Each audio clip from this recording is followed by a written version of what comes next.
Magical Poppin' is a 2D platformer released in 1995 exclusively for the Super Famicom in Japan.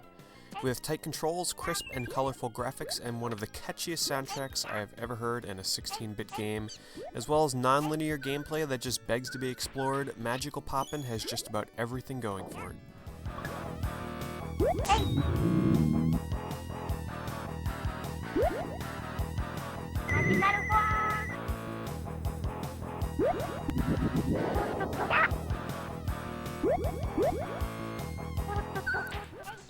The game's story is quick and simple. Your kingdom's magic gem was stolen by a demon king, and it is your job as the princess to get it back. This is not your everyday princess, however, because as referenced on the back of the game's box, a famous television and movie star, Ajima, voiced the main character's various one-liners throughout the game. What the game box doesn't tell you, however, is that Miss Ajima is much more famous for her earlier roles as a film star, but I'll leave that up to your own investigation and imagination. Magical Poppin' is broken up into 6 different levels, each consisting of various themes like the rooftops of a city during a thunderstorm, a forest with underground caverns, and your typical fire and ice levels, among others.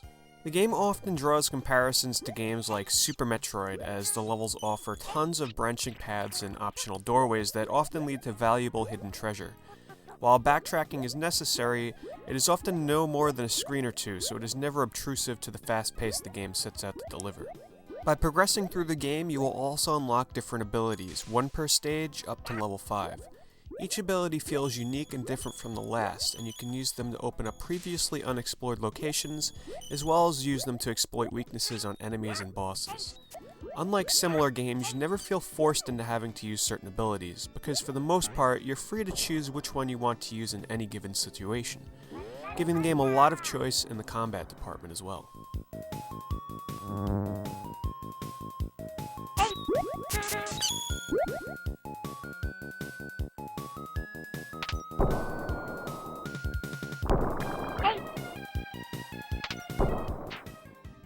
Exploring the game's various levels is important as it'll help you find chests that contain 1-up pieces, and once 3 are collected, it'll give you an extra life. There are also heart pieces that'll extend your life bar that are hidden throughout the game world, making exploring the sometimes tricky level designs feel very rewarding. Graphically, the levels themselves lack detail in a lot of areas, but the well-animated bosses, enemies, and the princess herself more than make up for it.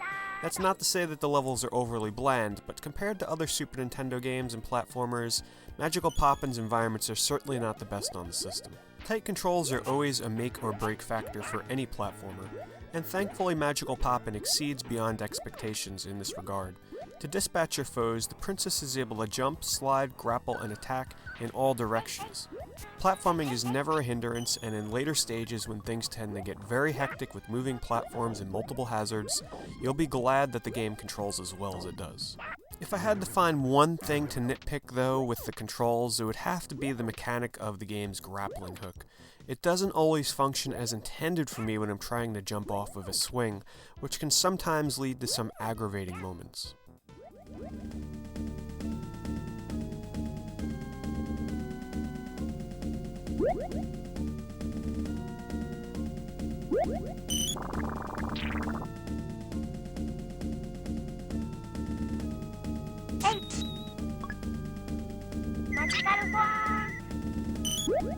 Musically, the game is catchy beyond belief. There are only a handful of songs in the game, some of which are reused throughout the adventure, but each one helps to set the mood for each area in a way that really adds to the cute charm and factor that Magical Poppin has going for it. The game is a little bit on the short side, though this is not necessarily a bad thing. You can beat it within an hour and a half to 2 hours, depending upon how much exploring you do for hidden secrets. Earlier levels start off rather easy, but the last 2 levels will really put your platforming skills to the test. The game is rather simple, but not to the point where it becomes monotonous. Instead, the game's many hidden secrets will lead to much replayability as you go back and try to find the areas that you missed in previous playthroughs. Overall, I highly recommend Magical Poppin to fans of 16-bit platformers. It is a true hidden gem of the 16-bit generation.